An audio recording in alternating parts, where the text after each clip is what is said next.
is Dr. Victoria Nalule. I'm the Chief Executive Officer of Nalule Energy and Minerals Consultancy.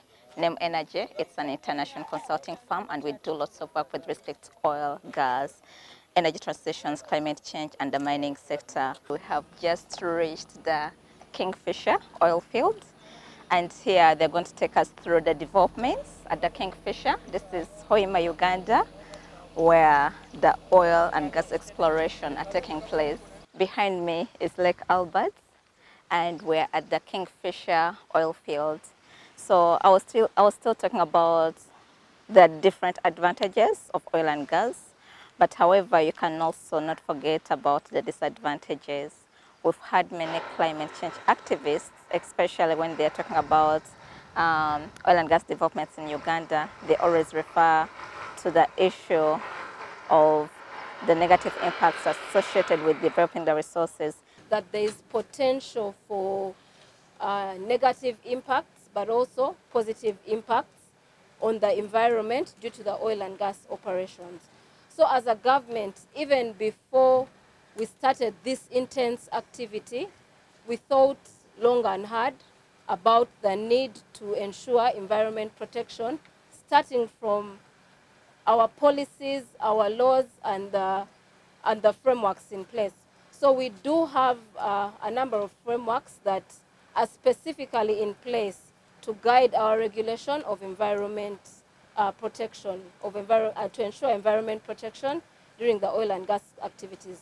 This starts from our national oil and gas policy that has a specific objective on protection of the environment, our petroleum laws, our regulations on health and safety, and the National Environment Management Act, which was updated in 2019, specifically to provide for petroleum management, environment management during petroleum operations. So we have updated frameworks as the basis. We also have a number of working documents that the companies use, and these include the environment and social impact assessments.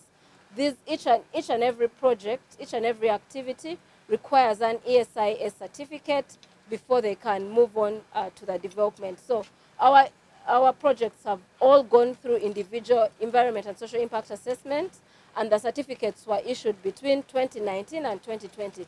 These ESIS are not a one-time job. These ESIS provide a guidance on the mitigation measures and the conditions required for us to ensure environment protection. For example, they required the development of management plans for different activities related to social management. How are you interacting with the communities? What mitigation measures have you put in place? When it comes to oil spill protection, what are the measures that are in place? Then on another level, we all know the potential danger of oil spills on our environment and community. And so we have developed a national oil spill contingency plan as a country. This has been developed by government. The Petroleum Authority is the lead agency when it comes to handling of oil spills, but we work closely with the Disaster Preparedness Directorate, the local governments, and the operators. So oil spills are addressed at different levels. Especially on the environment, on the lake, on water resources. And that's something that, as you're developing your resources, you need to ask yourself, do you have all the measures in place to ensure that the environment is protected, the water resources are protected, nature is protected? So that's something we're going to discuss more. There are lots of developments in oil and gas, and all this requires a lot of capital. And also we're seeing the nature, we're seeing the mountains, we're seeing the lake. So the question would be, how can we ensure that we utilize these resources in a sustainable manner so that it does not negatively impact on the people, it does not negatively impact on the natural resources. Besides the oil and gas, there are also other natural resources like water resources. And that's what we need to really find out, ask ourselves, and see how we can develop the oil resources in a sustainable and environmentally friendly manner. All the legacy waste, both liquid waste and solid waste, were all brought here, treated and disposed safely. That's why when you go in those consolidated areas, you will not find them there. The best thing for us we do is to make sure we know what kind of waste we are generating, for us to be able to advise you accordingly. So the first most important component of our facility we have here is the laboratory. Because the laboratory will help us test the waste to get to know what's in the waste and prescribe treatment method. So we bring your waste in our lab, we test it, and we tell you how that waste will be treated and what kind of facilities it would go to. So that's one part about oil and gas developments. Now we need to talk about the refineries, the energy infrastructure. When you're developing the energy infrastructure, in this case, oil and gas infrastructure, first is the issue of partnering with the people who have the finances. So the issue of capital is very key. A bigger sum of the money or the revenues to the budget.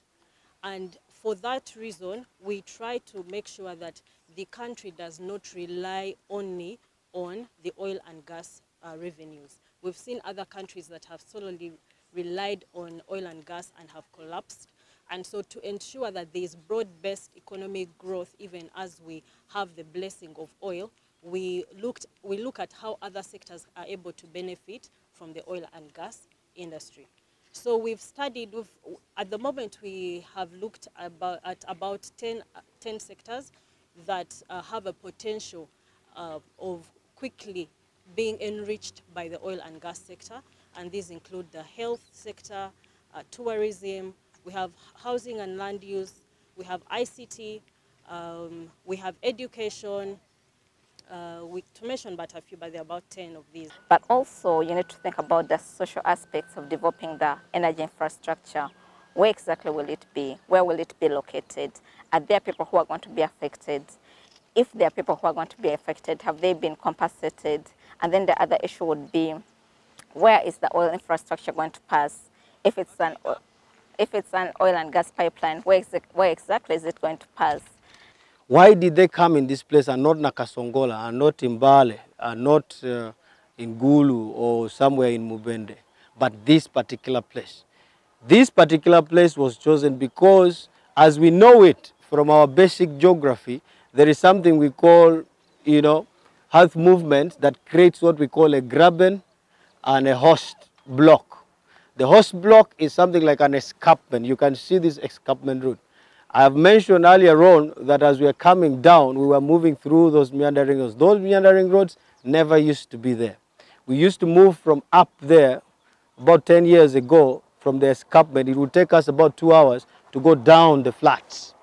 And all the communities that you see here used to do the same, whether they are bringing their merchandise, whether they are going to do grazing or they are going to do anything up the escarpment, they used to walk down. And ladies will carry things on their head coming down. So this road that has been constructed here has enabled to not only help the project to be handled better and bring equipment and be able to develop this project in a better way, but it has also improved the livelihood of the people. And yeah, those are some of the key things we need to ask ourselves when it comes to energy infrastructure and oil and gas developments. Thank you.